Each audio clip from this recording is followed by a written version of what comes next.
And actually, there are really two different things at play in this whole conversation. There is the brain, with all of its cells and neurons and electrical activity and synapses and chemicals. And then there is the mind with all of its thoughts and feelings and emotions and memories and decisions. And in this talk, mind and consciousness can be thought of as overlapping. Consciousness is part of the mind. The mind is the bearer of consciousness. And so another key question we need to be asking is, what is the relationship between the mind and the brain? Well, this is the million-dollar question that lies at the heart of this whole conversation. This is the question that has been debated for centuries. It is known as the mind-brain problem. How do you get from brain cells to thoughts? How do you get from electrical activity to that conversation was really difficult today? How do you get from brain chemistry to what it is like to be you? And the perspective driving some of this discussion is that mind and brain are essentially the same thing. People that say you are your brain, they're saying mental processes are brain processes. Conscious states are brain states. And that's really a bit like saying there isn't really anything that it is like to be you. There's only brain activity. But surely this is an absurd way of thinking about human beings that falls short if we ask three really helpful questions of this view. Is it coherent? Can it be lived? And does it have explanatory power? Firstly, is it coherent? Does you are your brain make sense according to its own frames of reference? It does not. You see, the very view that you are your brain cannot even be expressed without presupposing consciousness. It's a bit like saying, my first-person perspective on the world is that there is no first-person perspective.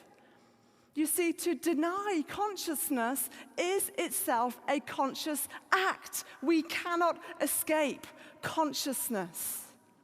This view is incoherent. Secondly, can it be lived?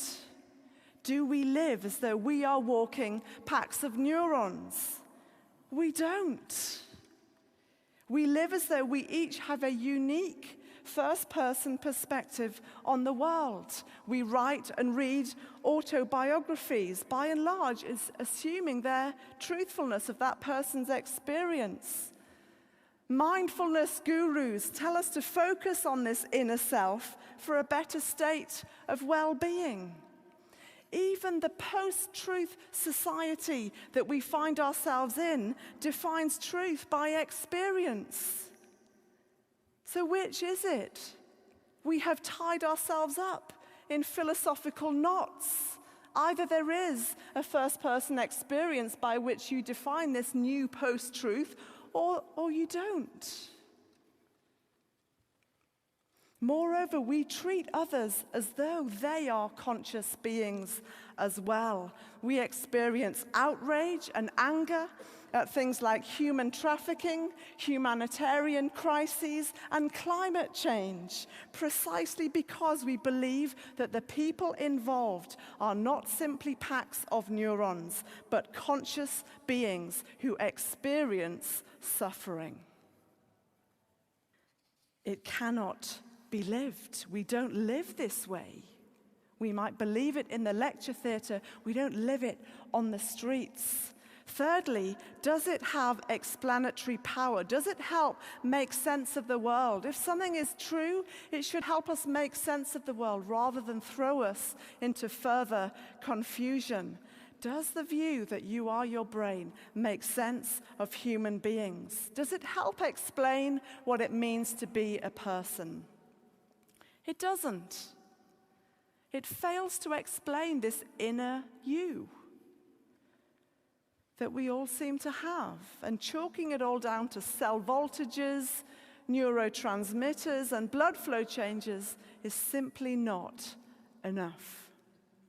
Imagine I asked you to describe to me the smell of coffee. What would you say? You'd say, you need to smell it. I can't break it down any further.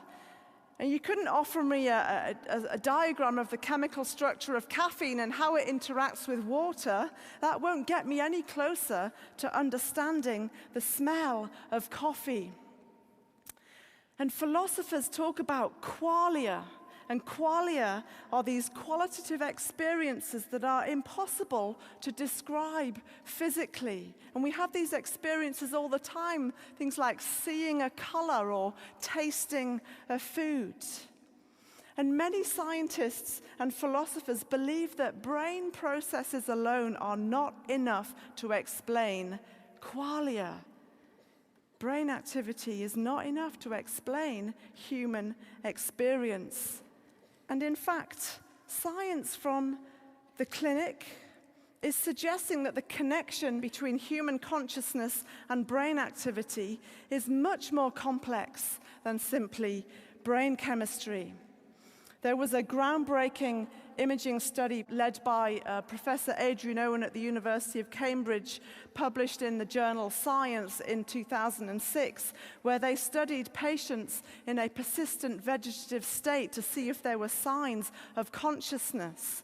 And they were able to demonstrate that a small number of their patients showed conscious awareness despite having deeply damaged brains. The way that they did that was to get them to demonstrate that they were conscious using their minds. And they trained them to imagine playing tennis and imagine moving around their house. If you imagine you're playing tennis, your brain lights up all kinds of motor control and motor areas. And if you imagine moving around your house, all kinds of areas to do with spatial navigation light up. And they asked these patients a series of biographical questions that they could verify with family members. And they said, if you want to answer yes to this question, imagine you are playing tennis. If you want to answer no, imagine you are moving around your house. And they discovered that a small number of these patients were showing levels of consciousness. And Adrian Owen, who is not a theist, describes his research in this way. We have discovered that 15 to 20% of people in the vegetative state are fully conscious, although they never respond to any form of external stimulation.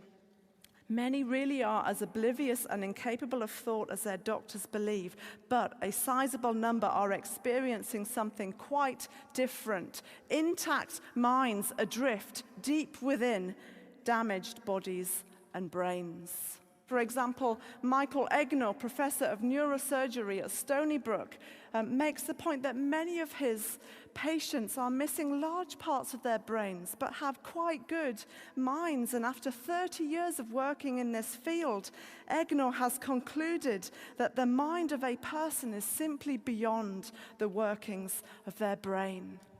And he concludes that materialism, the view that matter is all that exists, is the premise of much contemporary thinking about what a human being is. And yet, evidence from the laboratory, the operating room, and clinical experience points to a less fashionable conclusion. Human beings straddle the material and immaterial realms.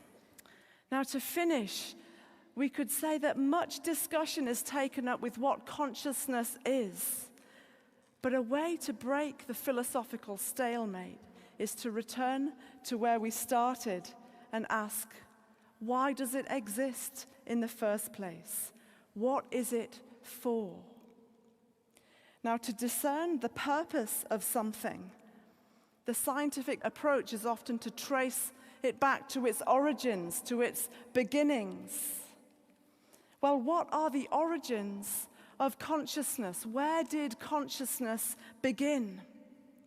Of course, Your beliefs determine how far back we look. If we believe that the natural world is all that there is, then our search for the origins of consciousness will reside within nature, within this world. But what if the origins of consciousness are more ancient even than this? Is the natural world all that there is, or is there more?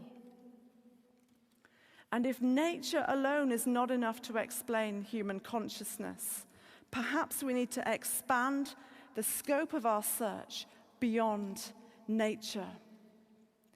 The Judeo-Christian faith has a lot to say about this. The very first verses of the Bible say, "In the beginning, God created the heavens and the earth." In other words, a conscious, rational being known as God is fundamental to the universe. And before there was anything physical, there was God. And as Jesus said, God is spirit. And if this is true, then we have grounds for making sense of the human mind. And there is hope for solving the hard problem of consciousness. Human beings, this view says, are made by God and are known by him and have the capacity to know God precisely because they are conscious beings. My story, in short, is that those questions that came into my consciousness as a child led me to the person of Jesus Christ as an adult. I arrived to study biochemistry at Bristol, an agnostic. I assumed, like others that you've heard this evening, that science and God were incompatible. I had the chance to ask a question at an event known as Guerrilla Christian, where I asked, surely you can't be a scientist and a Christian at the same time, and was told that yes, you can. These are offering mutually compatible perspectives on the world. Well, that set me on a journey where I grilled a lot more Christians, I asked a lot more questions, and I got to the stage where it made more sense to believe that God was real than to discount him and continue without him. Around halfway through this biochemistry degree, I decided to become a follower of Jesus Christ. And it was wonderful to continue as a scientist, but also to know the God behind it all. And I came to realize that although the natural world was absolutely incredible, it was not all that there is. Not all that there is to life, not all that there is to human beings. I came to realize that we are so much more than our bodies and brains, and that there is an identity that runs so much deeper than my career, my influence, or even publication record. That identity was grounded and became grounded in my early 20s in a friendship with God through Jesus. A friendship that is available to all of us and that we are told will last forever. And if that is true, then there is hope for us all. Thank you for listening.